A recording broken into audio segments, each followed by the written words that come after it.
आमिर डोगर साहब। शुक्रिया स्पीकर साहब। जब मेरी तकरीर सर आप तो बड़े खुले दिल वाले, ये क्या आपने कहा? मैं उमर अयूब साहब की बात मानना चाहता हूँ, रूल्स वायलेट नहीं करना। स्पीकर साहब, जब मेरी तकरीर की बात आई है हम ही बैठे हुए थे शाम तक। और उसी वक्त आपको रूल्स और टाइम याद आ गया, आपका शुक्रिया। आप उमर अयूब साहब की कुर्सी में तो मुझे याद आ गया फौरन। Thank you. हमने आपसे ही सर सारी चीज़ें लेनी है और बजट डिबेट सर होती ही अपोजिशन की तरफ से है। गवर्नमेंट ने तो जाहिर है उसके ऊपर वोट करना होता है और हाँ का और यस का वोट करना होता है और डेस्क बजाने होते हैं। नाहमदू व नसल्ली अला रसूल करीम बिस्मिल्लाहिर्रहमानिर्रहीम। जनाब स्पीकर, बहुत शुक्रिया कि बजट की इस डिबेट के मौका पर आपने मुझे टाइम दिया।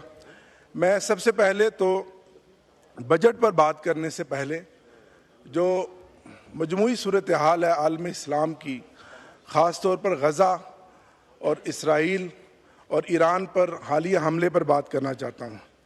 जनाब स्पीकर, पहले तो कमोबेश 1.5 साल हो गया गज़ा में जो इसराइली जारियत और हमलों में अब तक 55,000 से लोग जाहिद शहीद हो चुके हैं, जिसमें 18,000 बच्चे और 16,000 ख़वातीन शहीद हुई हैं।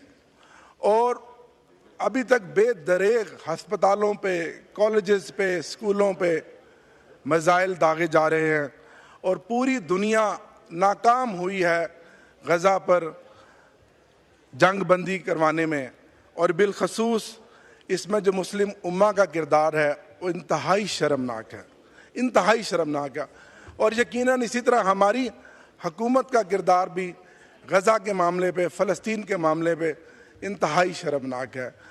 आज हमारे वो बेगुनाह शहरी, हमारे भाई, मुस्लिम भाई, हमारे खूनी रिश्ते वाले शहीद हो रहे हैं, तो कल हमारी भी बारी हो सकती है।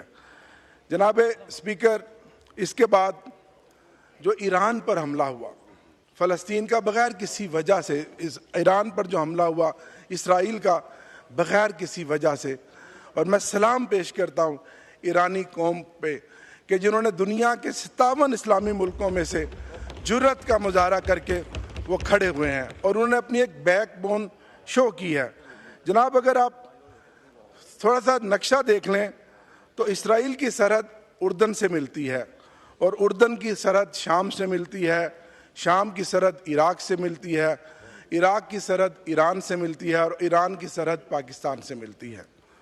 जब उर्दन के शाह हुसैन ने इसराइल के साथ अमन मुआहदा किया तो उसके बाद इसराइल शाम तक पहुंच गया और फिर जब हाफिजुल असद ने इसराइल को ललकारा तो 14 साल तकरीबन कमोबेश वहाँ जंग जारी रही और इसराइल ने भाई को भाई से लड़वाकर उस मुल्क को तबाह व बर्बाद कर दिया। उसके बाद इराक की बारी आती है। इराक में भी यही कुछ हुआ। इराक में ईरान के साथ पहले लड़ाई करवाई और 8 साल वो लड़ाई जारी रही और इराक को भी कमज़ोर कर दिया गया और आज इराक भी बेबसी की तस्वीर बना हुआ है। उसके बाद जनाब स्पीकर, ईरान की बारी आ गई और अब ईरान के बाद मैं नहीं समझता, मेरे मुंह में खाक, कि कहीं पाकिस्तान की बारी आए। तो आज हमें पूरी कौम को, पाकिस्तान की पूरी कौम जिस तरह अपने ईरानी भाइयों के साथ खड़ी है, आज हमें हमारी हुकूमत को आधा तीतर और आधा बटेर बनने की बजाय आज ज़रूरत इस बात की है कि हमें अपने ईरानी भाइयों के साथ खड़ा होना पड़ेगा। अगर आज हम अपने ईरानी भाइयों के साथ नहीं खड़े होते तो फिर जनाब स्पीकर, इसराइल से लेकर ईरान तक तो रास्ते में कोई मुल्क ऐसा नहीं है जो इसराइल के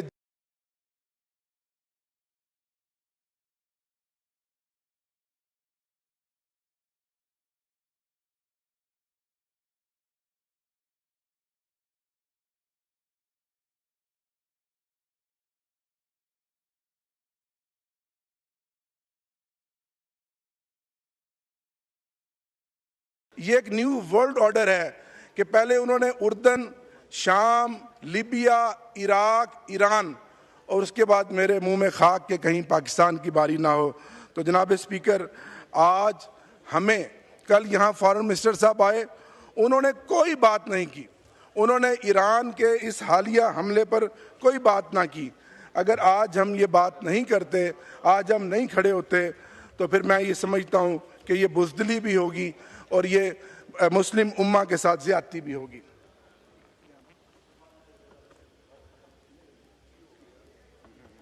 जी थैंक यू। यहाँ मैं खास तौर पर जनाब स्पीकर तो मैंने कहा शायद थैंक यू इल्लामा इकबाल रहमतुल्लाह अलैह का वो एक शेर कि एक हो मुस्लिम हरम की पासबानी के लिए नील के साहिल से लेकर ताब खाके काशगर, आज मैं वो शेर को याद करता हूँ कि आज ज़रूरत है कि पूरी मुस्लिम उम्मा इकट्ठी हो और वो आज अपने ईरानी भाइयों के साथ खड़ी हो। इसी तरह जनाब स्पीकर, एक वक्त था जब सदियों तक मुस्लिम कौम की हुक्मरानी थी पूरी दुनिया पर।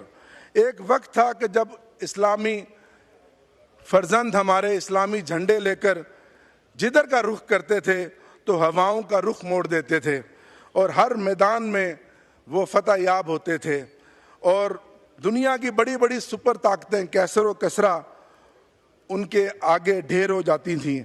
और हुक्मरानी के ये वाक़यात, उनके हौसले, उनकी जवामर्दी, उनकी बहादुरी को देखकर मुझे ये शेर याद आता है कि वो मुअज़्ज़ज़ थे ज़माने में मुसलमान होकर, वो मुअज़्ज़ज़ थे ज़माने में मुसलमान होकर, तुम ख़वार हुए तारिक कुरान होकर। जनाब स्पीकर, आज मैं आपसे ये मुतालबा करता हूँ कि प्राइम मिनिस्टर साहब या इसहाक डार साहब फॉरेन मिनिस्टर कल आए, उन्होंने इस मसले पर, हमारे हमसाया मुल्क में जंग छिड़ी हुई है, कोई वाज़े दो टोक बयान नहीं दिया कि हम किसके साथ हैं। इसराइल जो अमेरिका का नाजायज़ बच्चा है, जो अनचैलेंजेबल हो गया है पूरी दुनिया के सामने, कोई है जो उसको चैलेंज करने वाला, तो मैं सलाम पेश करता हूं कि ईरान की कौम को जो खड़ी हुई है उनके सामने, और इंशाअल्लाह फतह हक और सच की होगी। जनाब स्पीकर, आज अगर मेरा लीडर इमरान खान जेल से बाहर होता, जो मुस्लिम उम्मा का हकीकी मानों में तर्जमान है, तो आज किसी मुल्क को, किसी लीडर को ये जुर्रत ना होती कि वो इस तरह की कोई हरकत करता, क्योंकि कौमें अपने लीडरों के साथ बनती हैं, कौमें अपने किरदार के साथ बनती हैं। जनाब स्पीकर, मैं यहाँ ये भी मुतालबा करूँगा कि आज के इस फोरम पर, इस बजट स्पीच से पहले, मैं बजट के पॉइंट से पहले, कि इमरान खान साहब को, बुशरा बीबी साहिबा को, शाह महमूद कुरैशी साहब, चौधरी एजाज साहब, मियाँ महमूद रशीद, डॉक्टर यास्मीन राशिद, हसान नियाज़ी समेत सैकड़ों बेगुनाह कैदियों को रिहा किया जाए। ये हमारा मुतालबा है। 2 साल से नाजायज़, झूठे, बेबुनियाद मुकदमात में वो कैदो बंद हैं। और जनाब स्पीकर, ऐसी जुर्रत का इजहार जेल में बैठ के या तो इमरान खान ने किया है, या 75 सालों में एक लीडर था जो भुट्टो था। इसके अलावा जितने लीडरान को देखें, शरीफ बरादरान हो या कोई दूसरा लीडर, उन्होंने डील के रास्ते को ही अपना राह निजात समझा। आज पाकिस्तान की कामयाबी के लिए, जमहूरियत की कामयाबी के लिए, आने वाले नस्लों की बका के लिए इमरान खान की कामयाबी, इमरान खान के नज़रिए की कामयाबी बहुत ज़रूरी है। आज आपने जो हालात पैदा कर दिए हैं पिछले 2 साल से, इमरान खान को जेल में डालकर, अगर जिस तरह आपने पहले 11 साल जब भुट्टो को जेल में डाला, तो 11 साल ये मुल्क अंधेरों में धकेल दिया गया।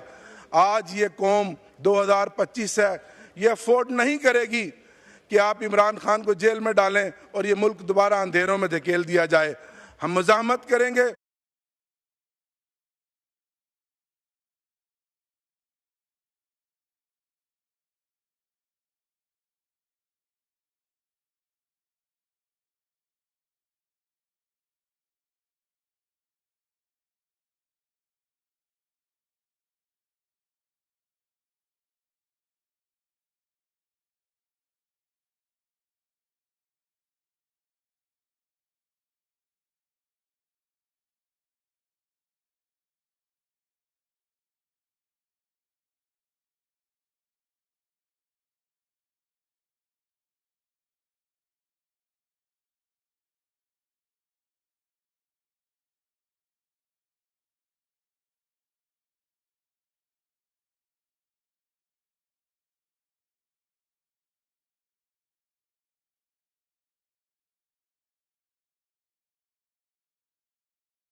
ये पाकिस्तान की तारीख की बदतरीन फस्तायत की मिसाल है कि अब तक तहरीक इंसाफ पर सियासी बुनियादों पर, इंतकामी बुनियादों पर 2 साल में 10,000 से ज़ायद FIR दर्ज हुई हैं।